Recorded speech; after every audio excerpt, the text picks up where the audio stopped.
For me, I think the biggest thing that football taught me was how to overcome adversity. At some point in your life, you're going to have some tough times. You have to have that next play mentality.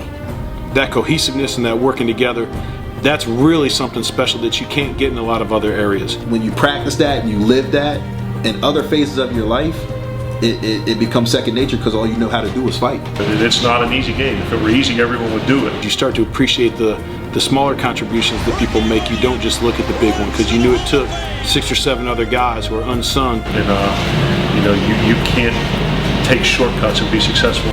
Doing what they do to make it possible for the guy getting the press clippings or whatever it might be. In this game, whether it's as a coach or a player. So I would certainly say that you definitely got a very quick lesson in how to overcome adversity playing football.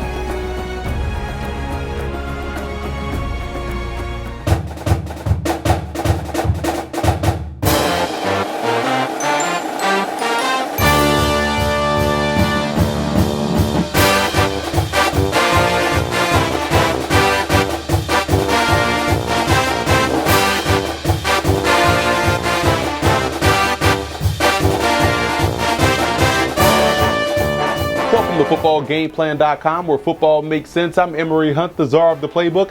Bring you our preview of the 2016 Raycom Media Camellia Bowl between the Appalachian State Mountaineers and the Toledo Rockets. And we're going to start this video off by taking a look at our keys to victory. Let's start with Appalachian State in this ball game. Quarterback Taylor Lamb, I think getting off to an early start could bode well for the Mountaineers' chances in this contest. We know they're about 65% run, and if Lamb can hit those free throws early on and take that timely shot deep down the field coming off a play action, I think it bodes well for their chances offensively. And an offensive lineman, Parker Collins versus defensive tackle Trayvon Hester, will be the biggest battle they have to win offensively in the running game. If Collins can win that battle more often than not, you look at guys like Marcus Cox and company having some success running the football. I think defensively it's about staying active at the line of scrimmage. Toledo does a great job in getting the football out of their hands quickly in the passing game. They don't give up a lot of sacks to Logan Woodside, but that defensive line of App State, to combat that, has to do a better job or a great job of being active at the line of scrimmage, getting their hands up and getting in the way of those passing windows. Sometimes you may want to be a little bit more creative defensively as far as zone blitzing, dropping some defensive linemen back into that intermediate passing window. Do what you have to do to disrupt that quick passing game of Toledo.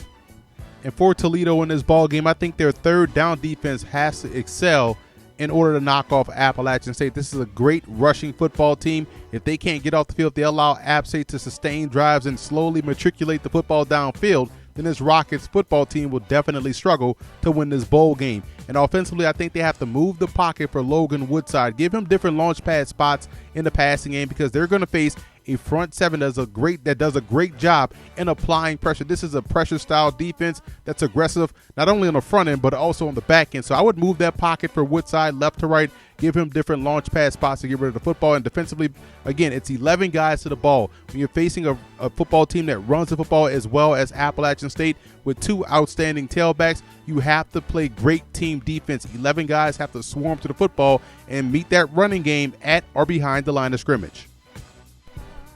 I think there's two X factors in this game for Appalachian State. Number one, their quarterback, Taylor Lamb. We talked about this earlier just a few seconds ago. When you look at what he can bring to the table from a passing standpoint, doesn't have to be dynamic. He just has to be efficient and back up that pressure from that Rockets defense. If he can do that, this offense will be very tough to defend. And on the defensive side, look at their secondary. This is a very good secondary in App State across the board. Corners, safeties, nickelbacks, they do a great job in press coverage, man coverage. They communicate well in zone coverage, and they're facing an explosive passing attack in Toledo. And if they can have success, they can really make that Rockets offense one-dimensional.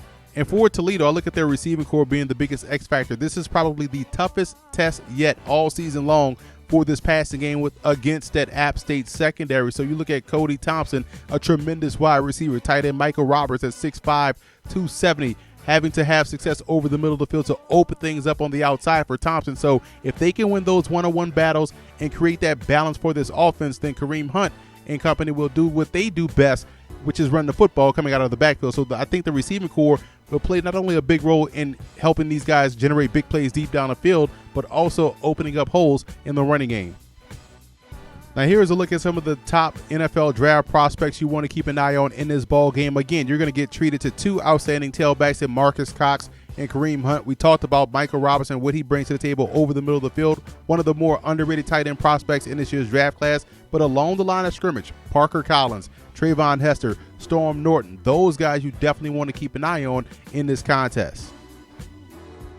I like Toledo in this ball game. Quiet as kept, I think this will be one of the more entertaining matchups that we have in this bowl season. Toledo can do a lot of damage to a defense with their running game, also with their passing game. I think the biggest concern for them will be how well can they stop the run. I know that's not what you want to hear when you're facing a team that's like App State that can really run the football downhill, but I do think stopping the run is about attitude and want to, and they'll do enough to where they can steal a few possessions away from that Mountaineers offense and put the ball back in the hands of Logan Woodside and Kareem Hunt.